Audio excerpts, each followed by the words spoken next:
All right, let's get right into it. We're always hearing that, some lifestyle choice or a particular gene increases our risk for disease. But you know what? The story is almost never that simple. Today, we're going to peel back the layers on a really important concept called effect modification. It helps explain why the exact same risk factor can have a wildly different impact on different people. I mean, think about this for a second. It's one of the biggest puzzles in public health, right?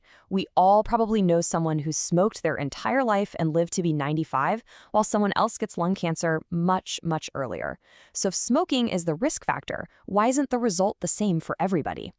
Well, the answer isn't just random luck. It's about this hidden layer of complexity that we are going to unpack together. So here's our game plan. We'll kick things off with that puzzle, then we'll get into this big idea of interaction. After that, we'll look at the tools scientists use to spot it, check out a real-world case, and finally wrap up with why this is so important for you to know. The key to solving this whole puzzle really comes down to one word: interaction.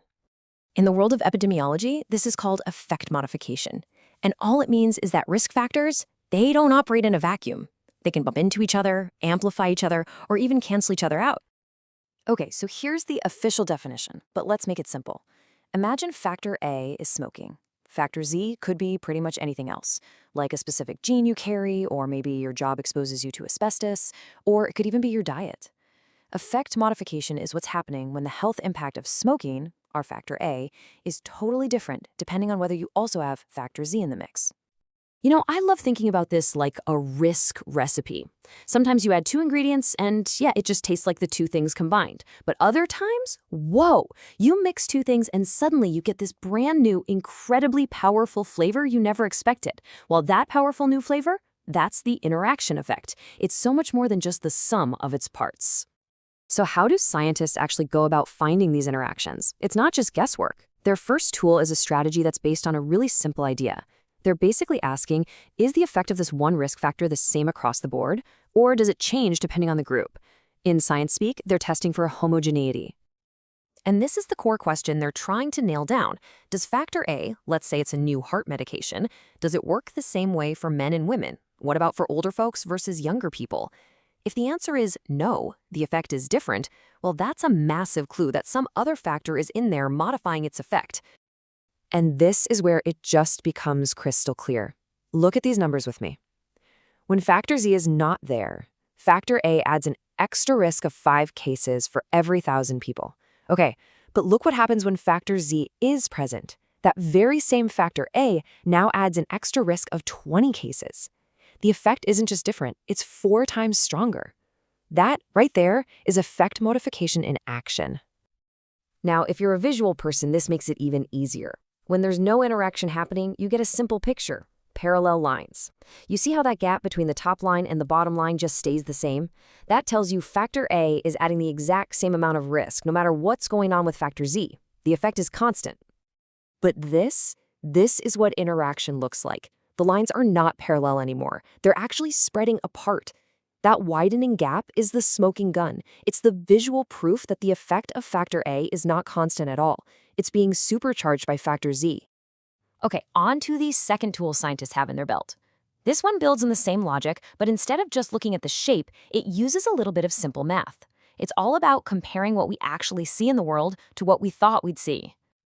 It all comes down to this classic question, right? Is the whole greater than the sum of its parts? If you know the risk from factor A alone, and you know the risk from factor Z alone, can you just add them up to predict what happens when they're together? Or does something else happen entirely? So this is what you'd expect to see if there's no special interaction. The math is simple, it's just addition. The combined risk is just risk A plus risk Z. It's all very clean, predictable, additive. This is kind of the default assumption.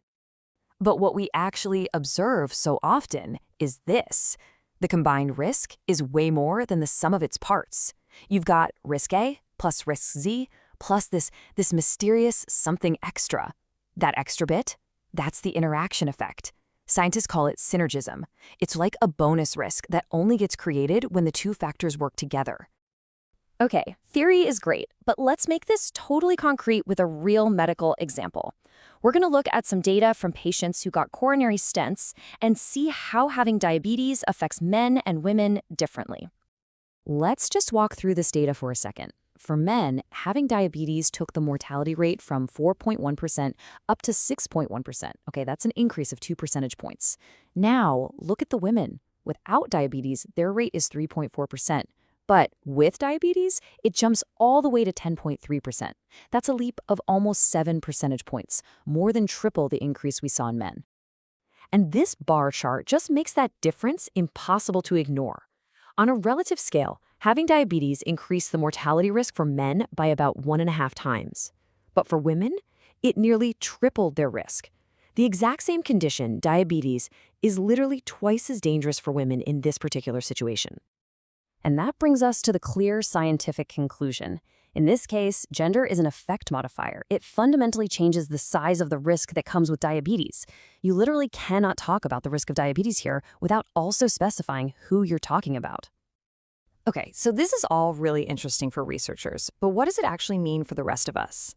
Well, as it turns out, this has massive, real-world consequences that go way beyond just scientific papers and into our actual daily lives. I mean, for starters, this is the very soul of personalized medicine, the idea that treatment shouldn't be one size fits all. It's how public health officials create smarter campaigns, realizing a message that works for one group might totally miss the mark for another. It helps us find and protect the people who are most vulnerable. And maybe most importantly for you, it gives you a lens to critically read those health news headlines. So if you take one thing away from all this, let it be this. Whenever you see a statistic about a risk factor, just remember that number is almost always an average. It's not some universal law of nature. The single most powerful question you can ask is, who exactly does this apply to? Because the answer is almost never everybody. And that kind of leaves us with one final thought. Our health isn't a simple math problem where one thing leads to another. It's a really complex recipe of all these interacting factors. So the next time you think about your own health, think about this. What are the hidden ingredients, the effect modifiers that could be shaping the unique health story that is your life?